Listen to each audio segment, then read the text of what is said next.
Bonjour à toutes et à tous, bienvenue dans Motion Car, l'émission numéro 2 avec Benoît Minol, hello, Nathan Etty et Garth. Salut. Au sommaire aujourd'hui de l'émission numéro 2, on va parler voiture, on va s'intéresser aux nouveautés et Benoît va nous amener dans un salon, il me semble.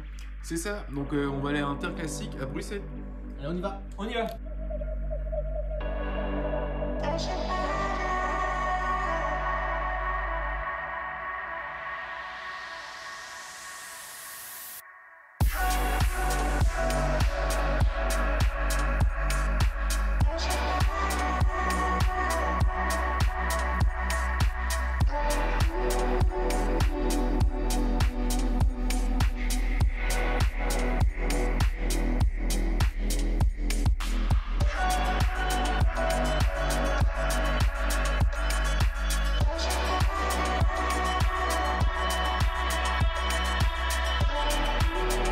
Alors maintenant on va aller rejoindre Jérôme chez Nice Youngtimer Cars.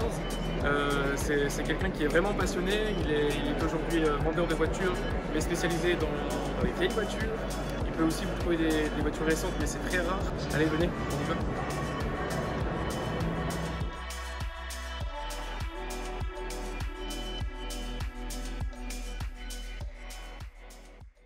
Donc là on retrouve Xavier de Nice Youngtimer Cars. Xavier, présente-toi. Je suis le gérant de Nice Youngtimer Cars qui est dans la vente de véhicules des années 70, 80, 90, début 2000 et avant tout par passion.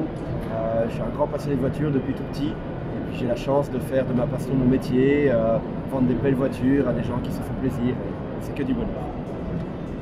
Et vous pouvez voir sur le stand, il y a ces voitures, il en a arrivé plusieurs parce qu'il y en a qui ont été vendues. Mais Xavier, on dit partie remise et à bientôt chez toi. Alors. Exact, parfait, Allez, avec grand salut, plaisir. à bientôt. Au revoir.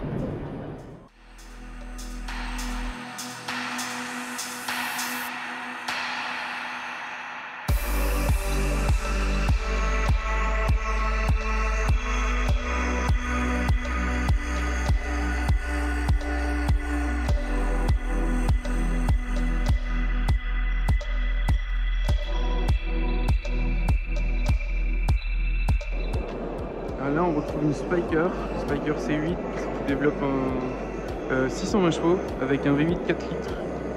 Vraiment impressionnant comme voiture. Ouais, l'intérieur bien spécifique avec la grosse boîte Mica au milieu et tout en aluminium.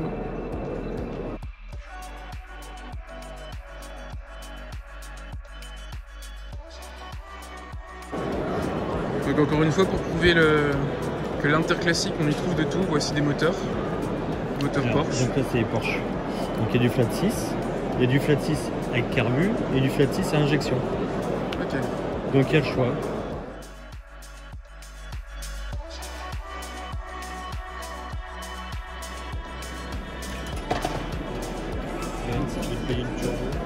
L'Interclassique c'est ça, c'est beaucoup de miniatures, beaucoup de pièces de voitures que vous ne trouvez pas ailleurs et il y a vraiment des choses intéressantes. C'est clair.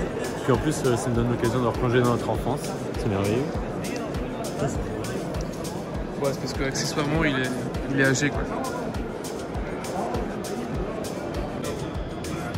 Autre petit coup de cœur, regardez-moi ça, imaginez ça dans votre salon ou quelque part chez vous, comme c'est beau.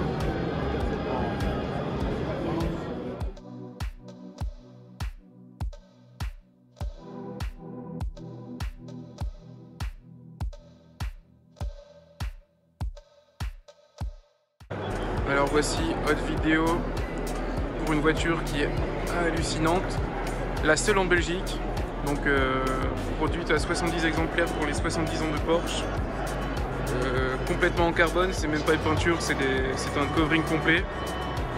Là vous pouvez voir que tout est en carbone, comme les rétros juste ici. A savoir que cette voiture reprend la base d'une GT2 RS, donc 700 chevaux, pour un couple qui est environ à 750 Nm, pardon. Et voilà, c'est juste dingue. Bon, moi Jérôme. Voilà, c'est fini. Et il est temps de rentrer sur l'île. Mais avant ça, qu'est-ce que ça a pensé? Bah écoute, j'ai pensé que c'était un super salon. On a rencontré des personnes vraiment passionnées.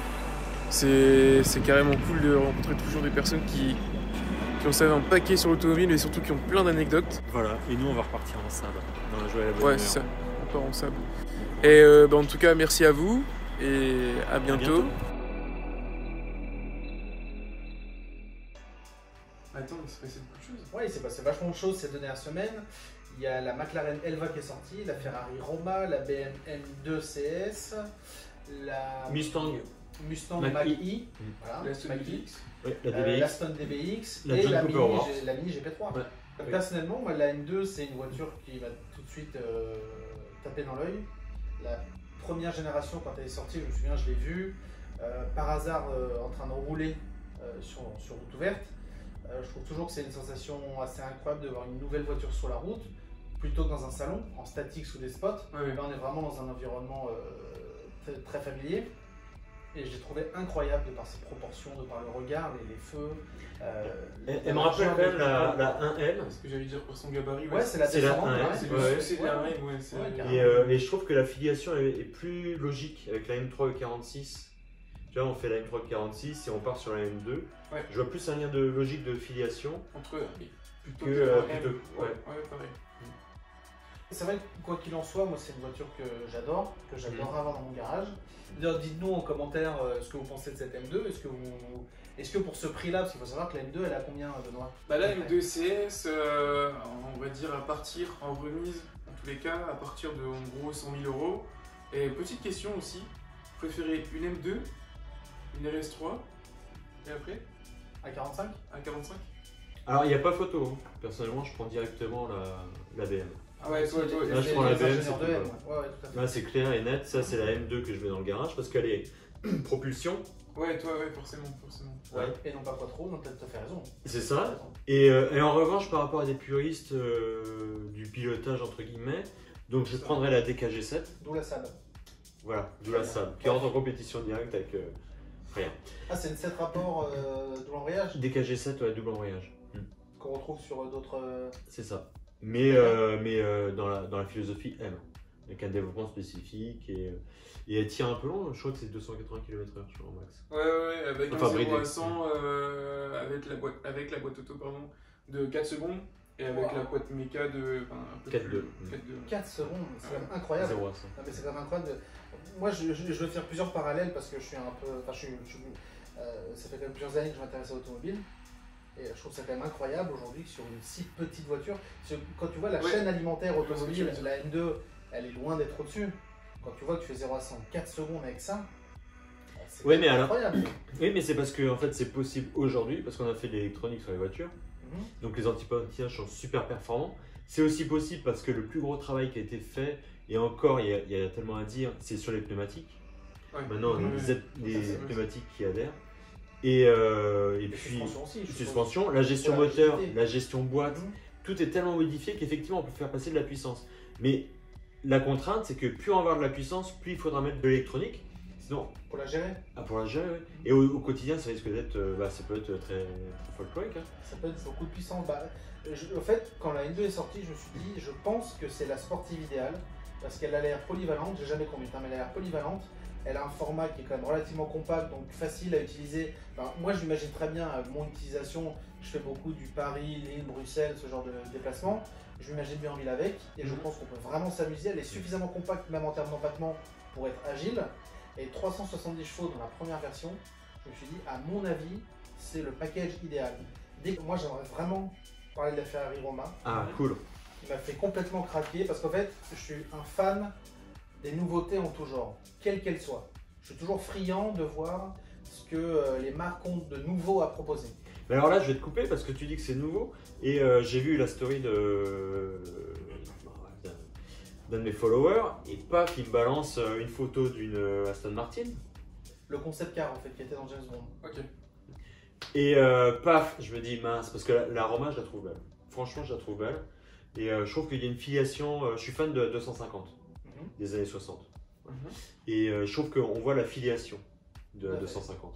Il y a un côté gentleman driver. Oui. Ouais, là, il est très présent. Il y a quelque chose que j'ai adoré, c'est que le jour même de sa sortie, donc avant qu'on la voie, il y avait des teasers avec des lunettes de soleil qui étaient posées sur une table, on voyait un reflet. et il y avait, je crois, marqué hashtag Dolce Vita. Ouais, la Dolce Vita, Voilà. mais c'est typiquement ça. Et T'as les paires de effectivement, lunettes et. voilà. Et j'ai trouvé que dès que j'ai vu la voiture, effectivement, la ligne elle est beaucoup moins torturée qu'une Pista. Voilà, c'est un autre segment. Oui. Mais je me suis dit, c'est exactement pour moi, en termes de design, en termes de style, l'interprétation de la Dolce Vita à la Ferrari.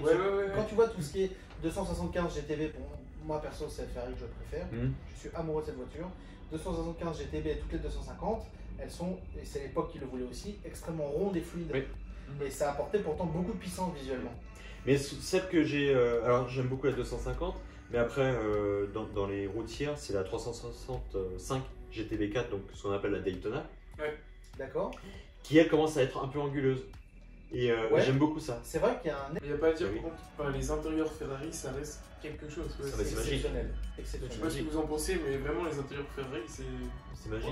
Tellement exclusif que tu compares plus à Porsche. Tu vas chercher quoi? C'est exclusif, on en voit beaucoup, mais c'est exclusif dans la qualité. C'est ça. Ça, pour le coup, l'intérieur, c'est vraiment de la haute couture, c'est de la maroquinerie. C'est incroyable. Et même là, dans leur stratégie, enfin, on repart peut-être beaucoup moins de salons, plus d'événements à Maranello en interne en fait, inviter les clients, enfin, c'est beaucoup plus proche. Et, Ouais. La McLaren, elle va. Bah, En elle termes va, de moteur, ça voilà. donne quoi? En termes de moteur, bah, c'est le C'est un V8? V8, ouais. Le Combien de V8 chevaux 4 litres. Ouais, 810 pour la SP2 et 815, il y a bien 5 chevaux d'écart. J'en ai rajouté un petit peu, comme j'exagère toujours. Et aussi, pour revenir à McLaren, ils vont faire une version un peu Senna GTR. Elle est sortie? Ah ouais, Road Legal. Ah oui. Ouais. Après, en parlant de voitures ultra puissantes anglaises, il y a la Mini GP3 qui est sortie cette C'est semaine. vrai. Non, c'est Ah oui. incroyable. Elle est. Ouais. Qu'est-ce Tu que pourrais vous en peut-être pensez? changer ton abart. Alors Ah, j'adore. ça. Ouais, mais il fallait après commander. Ah, mais Ah, là, mince. c'est chaud pour en avoir une. Ouais, c'est chaud. Ouais, Je peux pas en avoir une? c'est chaud. Mince. C'est faisable alors. Ouais. C'est ce que je retiens. Ouais. Mais ça me plairait vachement. Sur la GP3, j'adore les voitures qui poussent au bout le concept, même les compteurs. Ce que j'ai aimé, sont c'était fous sur la GP3. c'est l'aileron arrière. Je sais pas comment vous le trouvez, l'aileron arrière. C'est incroyable. Et d'ailleurs, les compteurs, compteur digital, il revient sur la mini électrique aussi. D'accord. C'est le même? Je sais pas si c'est exactement le même, honnêtement, mais il revient sur la mini électrique. Mais au fait, t'as vu la vitesse de pointe de la GP? Non, j'ai pas vu. Ah, 800, Ah, c'est- 169 flies. Mais c'est énorme. Ah ouais? C'est énorme. Ah, C'est un même, moins, même 60, supérieur à 250 Ouais. sur Mini. Ouais. Et sachant que, surtout qu'en courbe, là, enfin, en termes de comportement, tout ce que tu veux, moi j'ai pu tester le moteur 306 chevaux Sur la BM? sur le. Non, Non, sur la Mini, sur, ouais, sur c'est la vrai. Clubman, Ouais, c'est vrai. et. Wow. Mais là, dans une 3 portes, enfin, léger. Bah ouais, moi j'aimerais vraiment essayer une. J'aimerais vraiment essayer une GP3. Ah, Ouais. ça doit être fou. En plus, je les trouve magnifiques, ils ont des espèces d'appendices décalés de la Non, carrosserie. c'est C'est fou. Bah, encore une fois, le concept, enfin, vraiment, le concept était vraiment fou.